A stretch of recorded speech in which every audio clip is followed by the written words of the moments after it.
Life as a man is exceptionally difficult.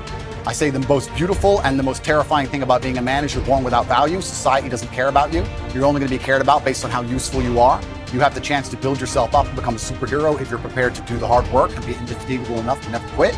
But if you're going to stand around and wait for a handout, nobody's going to ever respect you. I think that a lot of people have forgotten about how difficult and how competitive it is as a man. We're always in constant competition with each other. And it's your duty as a man to stand up and say, I want to be as important and strong and good-hearted and God-fearing as possible. And I need to work hard to achieve those things. If you look at the true warriors of humanity, you look at the true empire builders, you look at the true titans who are constructing a better world, they're less about pleasure seeking because they understand that if you want to have a great life, a soaring life, look at what most people do and do the opposite. Growth comes through discomfort. You look at a great athlete, it's the way they show up in the championship game is simply how they showed up in the lonely light of the early hours at practice. To have the results only 5% of the population have, you've got to be willing to do the things that only 5% of the population are willing to do. I was a 4-time kickboxing world champion. For 12 years, I trained 5 hours a day, 6 days a week. And I was motivated to train probably about 25% of the time. The rest of the time I went because I am disciplined. You don't feel like going through that on a Wednesday morning when you wake up, and you have to do it because you're disciplined. You're either a disciplined individual or you are not a disciplined. There's a difference between want and want. And I say this all the time. People say to me, I want to be rich. And I say, okay, well, I want to be able to ice skate, but I don't want to be able to ice skate enough to go learn how to ice skate. I can't be bothered. I mean, surely if I could click my fingers and be a figure skater, I'd click my fingers. Who wouldn't? But I don't want to actually go train because I don't want it enough. And this is the exact point with money. Everyone wants money put on their lap. If you truly wanted money, you wouldn't be able to sleep until you fucking had it.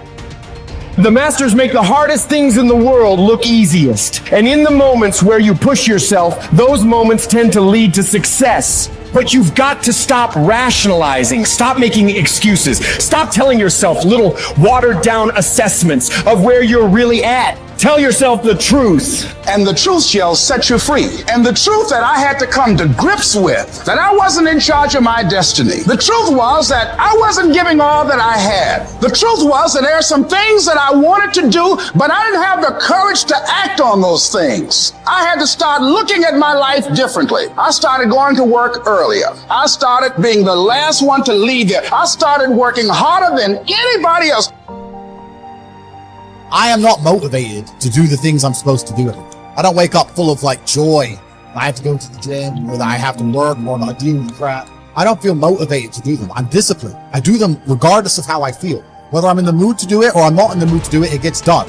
That's discipline. Discipline's a real thing. Motivation is fleeting. You're never going to be permanently motivated. If you're the kind of person who can only try hard at something he enjoys, then you're going to fail. If you truly want to win, you can't only want to win when you're happy, and you can't only want to win when you're motivated. You're competing against men like me who will perform even when it's raining, not only when the sun is shining. And if you're going to be the kind of person who can only do it in one of those scenarios, you are going to lose. You must be prepared to perform all of the time. I have a lot of people who message me and say, I struggle with motivation. My answer is simple. Then stay a loser. If you can't find the motivation to not be a loser, then I strongly recommend you just stay a loser, stay in your lane, stay out of my way. I have no time for people who cannot find the motivation to fix themselves and fix their own lives.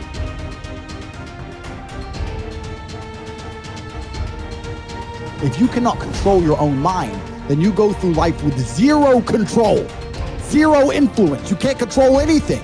You're just a feather in the wind, waiting for life to blow you from happy place to sad place to happy place to sad place, completely hoping on the gods to be fortunate to you, because if any genuine discomfort comes your way, we're clouded with doubt, and we wonder why it is so difficult for us to grow into the best version of ourselves. We wonder why it is so difficult to climb that mountain, to get over that obstacle. It's because we are not looking at the opportunity with the right perspective. Break the patterns that have been leading your life, but you need to identify what the patterns are. I think sometimes we just aren't even aware It's just a pattern that's running. It's something that's happening. Maybe it's been happening for months or years or decades. We're not even aware. It's just become our identity. So when you identify the negative identity patterns that are holding you back, that's the first step. And you can start to really shift and replace it with a new identity, a new pattern that you can implement. What you do is you pick up your past and you embrace it. You understand it, you accept it, as I had to go through these things that I had to go through in order for me to get to this place today. And the evidence for that is that I did. You don't need any more evidence. You did. And then you toss it. You toss it. You embrace it and you toss it. And you merge into the now by giving up your attachment. Before you can do something, you first must be something. So you've got to be it intellectually. You've got to be it emotionally. That's like Solomon says, as a person thinks in their heart, the emotional man. Well, it's only a period of time then until it manifests physically. That's one of the first laws of the universe, is the perpetual transmutation of energy. Energy is moving into form, always. To form, moving into form, through form, back into form again. So we cause it all to happen the way we think and the way we stay locked into ideas. I don't think greatness is something you're born with, some mysterious power bestowed upon us by God. It's something that truly exists in everyone. I look at it as a superpower we all have, buried deep inside us. This tiny diamond surrounded by layers and layers of rock, the hardest rock in the universe. And every time you do something good, a piece of that rock breaks away. We control where awareness goes, we're controlling where energy is flowing. And if we're controlling where energy is flowing, we're controlling what's manifesting in our life. All I need to do is control where my awareness goes. And if I can control where my awareness goes, I can control where my energy is flowing. And if I can control where my energy is flowing, I can control what is manifesting in my life. Every single person that wins big, every single person that you look at, every single person that you're inspired by, every single person that you aspire to be like, they only have one plan, and that is they are going to win or they are going to die trying. You can make your dream into a reality, but it will only take one person to believe that it's possible.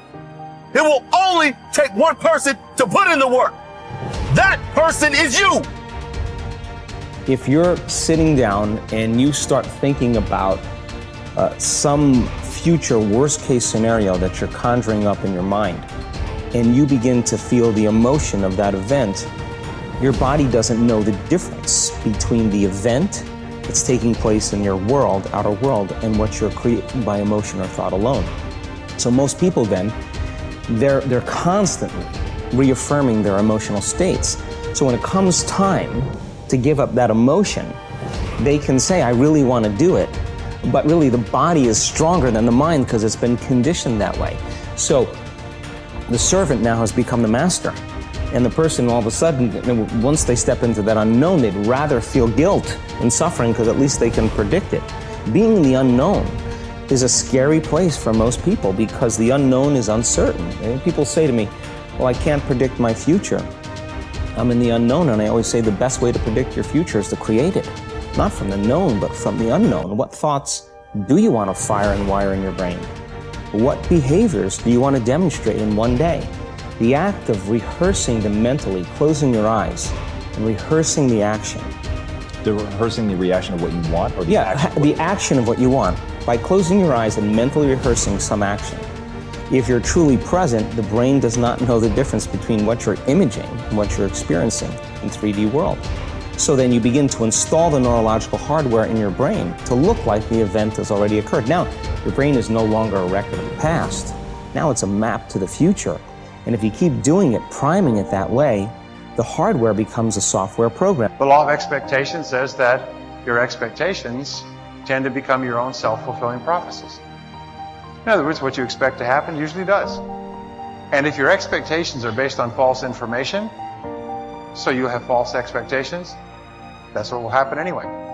For instance, your expectations could be that you are destined to have an extraordinary life and be extremely successful. is that no matter what happens, it's all part of a learning process that is leading you inevitably to great success, happiness, and accomplishment. And if you absolutely expect that to be true, if that's your fundamental belief, then over time that will become true. You'll be able to throw off the ups and downs of life. You'll be able to ignore the negative influences around you.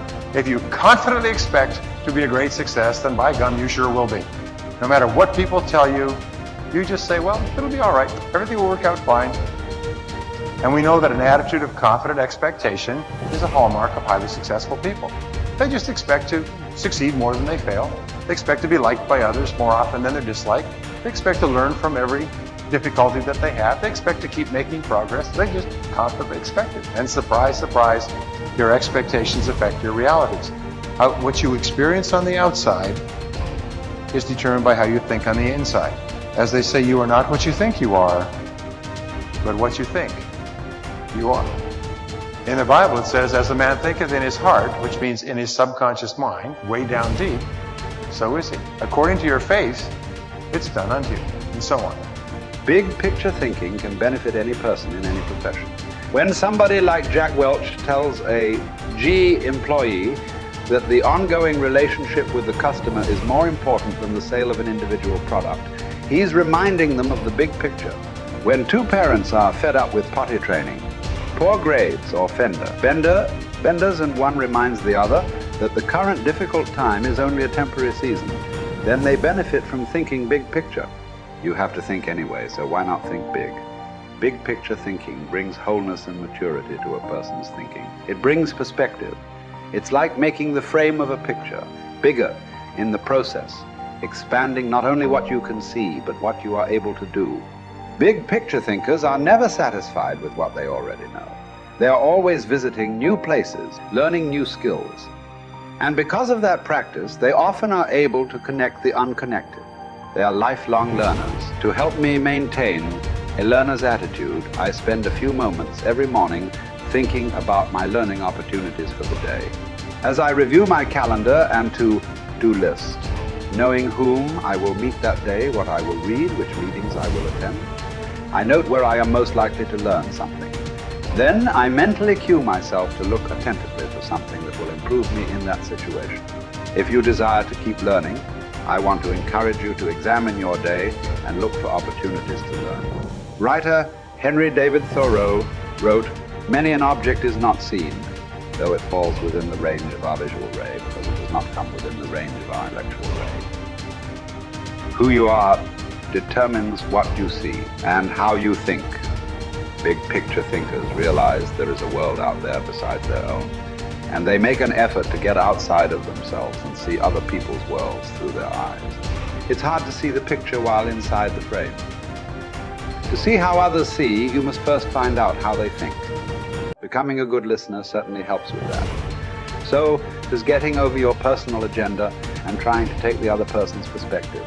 French essayist Michel Ayquem de Montaigne wrote, "The value of life lies not in the length of days, but in the use we make of them."